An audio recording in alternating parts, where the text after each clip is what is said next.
It's The Loan Show on KSRO with George Adair.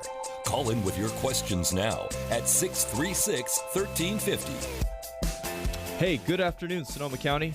My name is George Adair. Thank you for joining us today on The Loan Show, KSRO 1350. This is the show where we talk about everything mortgage, how it impacts your life, and how to improve your personal balance sheet. We are available for your calls here live in the studio. Give us a call, please, 636-1350.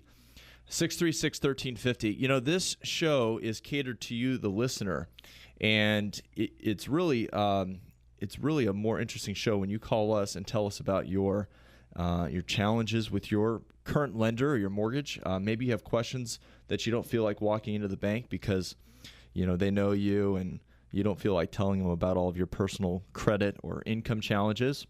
Call me. It's what I do every day, in and day out. A lot of you call me after the show. I'd love for you to call me during the show. I'm available here in the studio, 636-1350, 636-1350. As I always say, I'm a licensed real estate broker, and I hold an NMLS license, so I can answer all your questions. I work with Bay Equity Home Loans. We're on the corner of 4th and E Street in Santa Rosa, and we have a good team of folks down there always willing to answer your questions. Today's show is going to be, I think today's show is going to be interesting. And I think it's going to be interesting because I talk a lot about the HARP loan program, Michelle. Yeah. You know, we do that quite a bit. I think a lot of people tune out some of these government refinance programs because they don't feel like it's relevant to their life. They got good credit. They don't really feel like they're struggling with their mortgage payment. They feel like their interest rate's good enough.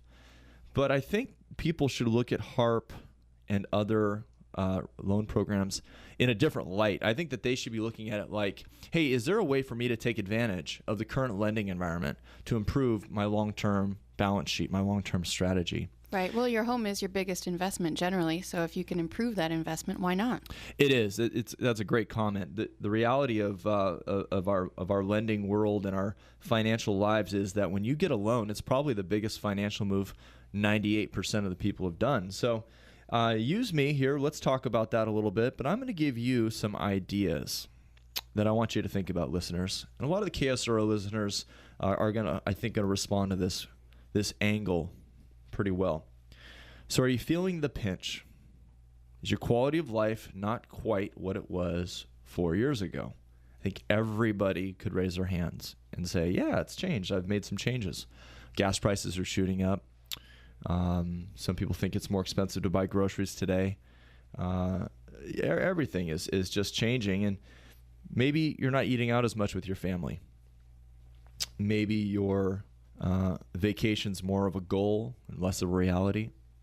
You know, you're doing more staycations. Do you know what a staycation is? Yep. Yeah. I have to do it all the time. Yeah, I've done some staycations as well. And staycations are cool. But, you know, maybe you want to get to Hawaii instead of Mendocino County. You know, maybe you want to do things with your money that you're not able to do right now. And the reason for that could be because your mortgage is more expensive than it used to be. Maybe you have an adjustable rate mortgage that became a higher interest rate. Maybe you had one of those pay option arms and it went from an interest-only loan to a fully amortized loan, so your payment went up 30-40%. Wow, yeah. So being a professional in this industry, I see indicators when I talk to people that generally drive me into making recommendations one way or the other. And sometimes the indicators are more obvious to me because I'm in the outside looking in. And a couple of those indicators might be, hey, maybe you've been trying to sell your house and you're not getting an offers on your house. Usually that's a very simple problem of asking too much. So what I'm suggesting is the indicator is you're asking too much because you have a mortgage balance that exceeds the value of the house. And maybe you've been trying to hold on to that price. I just entertained some guests this weekend, a very good friend of mine trying to buy a house in San Diego. And the sellers didn't even respond to his offer because they wanted their price. And his offer was about 15% under their asking price. They didn't even respond. They just said, basically, I'm not going to sell the house. Okay, so if you don't sell the house, What does that mean? Are you just stuck in a higher payment than you can afford? Are you missing out on an opportunity to go buy another house at a lower cost point? So that may be an indicator that you need to look at refinancing into one of the government programs so that you can drop your payment and not try and sell your house anymore. Sort of the equivalent of buying a cheaper house. Another indicator would be maybe you are trying to rent out a property. So this would be an investment loan, something that you have the desire to cash flow. In other words, you want to rent it for more than your mortgage payment. And the challenge there is your mortgage payment may be too high. And you think that you can't get a government refinance loan because you don't live in the property. In fact, that's a big myth. Really? Yeah. You can qualify for some of these programs as an investment property. Huh. Yeah. So a lot of people don't realize that. Another example of an indicator would be if you got a 5-year fixed mortgage, the clock has been ticking since 2007, maybe 2008. It's about time that 5 years going to become, maybe it's going to become principal and interest payment. Maybe it was an option arm and you did a lot of negative amortization. So you've reached this point now today where that loan is going to get really expensive. So today things might be really good and rosy for you, but maybe in 6 months it won't be.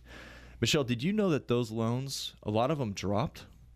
So I actually have one of these loans. I was sort of drinking my own Kool-Aid. I took out a few pay option arms in my day, and my business partner, Andy, is probably, chuckling to himself, wanting to slap me because I said, oh, this is a good loan. Let's get this loan. We'll refinance it.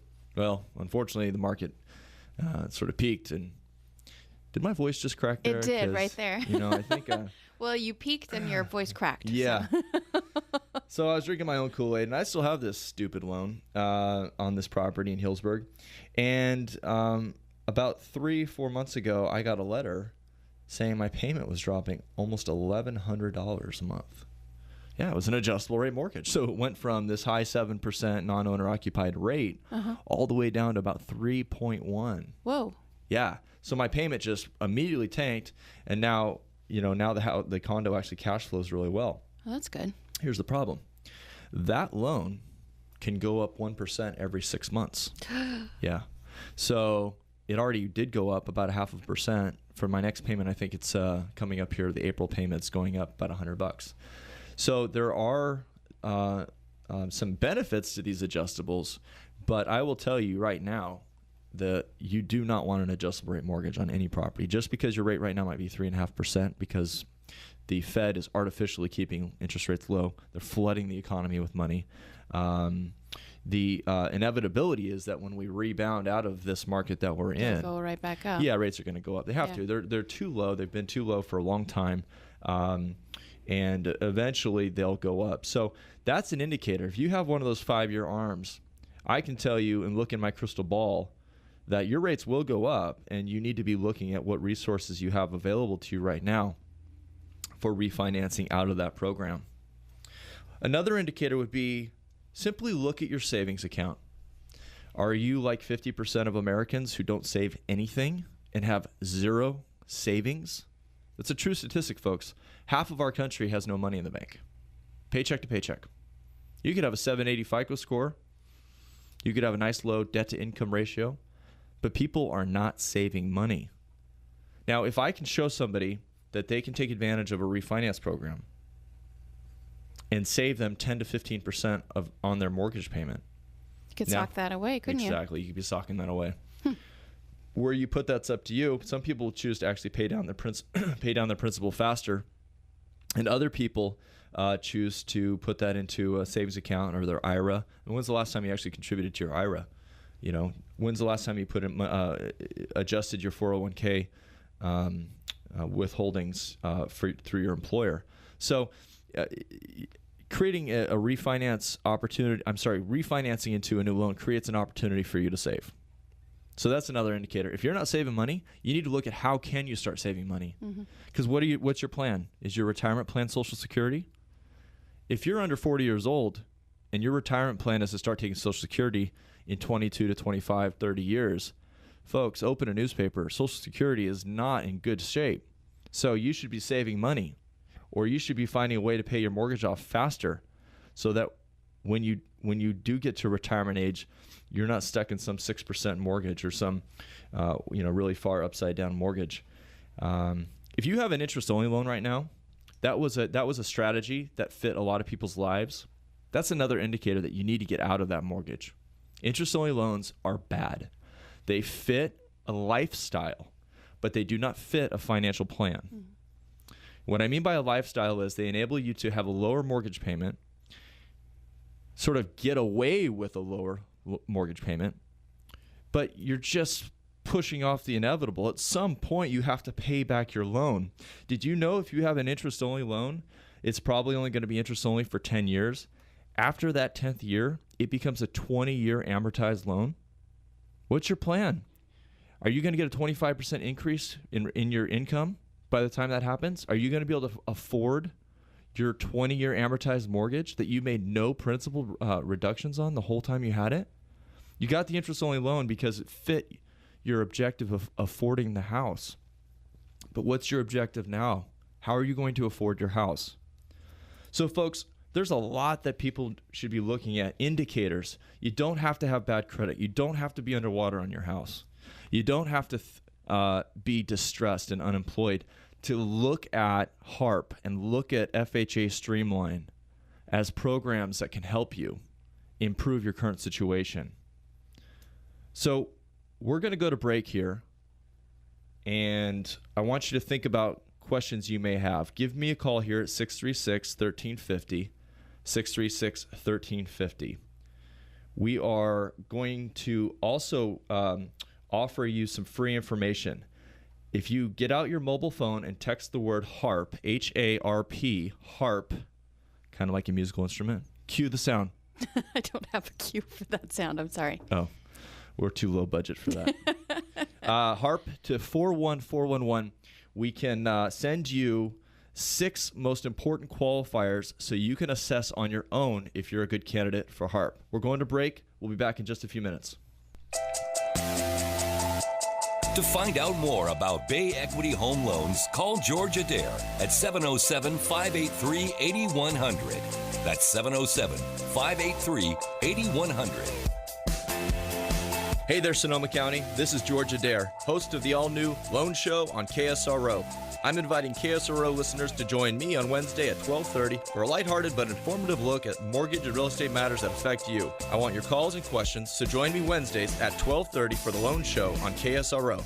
Folks, you know I'm always touting the benefits of a 15-year fixed loan, right? My logic is simple. Most people will save over $100,000 in interest.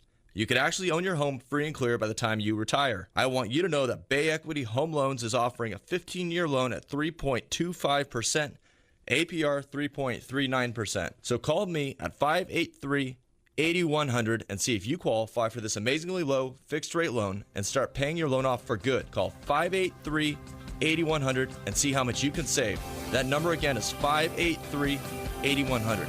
Don't forget to tune into the Loan Show on KSRO every Wednesday at 12:30. Department of Corporations number 6053919, NMLS 238915, Equal Housing Lender. DJ's Sash and Glass is your window specialist and full-service glass company. Whether you're looking to remodel or repair, DJ's has the window or door style to accommodate your needs. Spring is just around the corner, and it's a great time to think about upgrading to new energy-efficient Mercer or Milgard windows, available now at DJ's Sash and Glass. DJ's also features heavy glass shower doors. And come see DJ's Sash and Glass at the Spring Home and Garden Show at the Sonoma County Fairgrounds this weekend, March 16th, 17th, and 18th at their showcase booth located inside the Grace Pavilion. DJ's Sash and Glass. Add a touch of class to your glass. 2 blocks south of Meade Clark Lumber on the corner of Dow Drive and Quilco Court. Call them at 546-7344 and online at djsglass.com. When you were a kid, you had all sorts of toys. Toy cars, boats, trucks, entire toy boxes full of fun. Of course, you never really outgrow your toys, do you? It's just that now, instead of a box full, you have a garage full.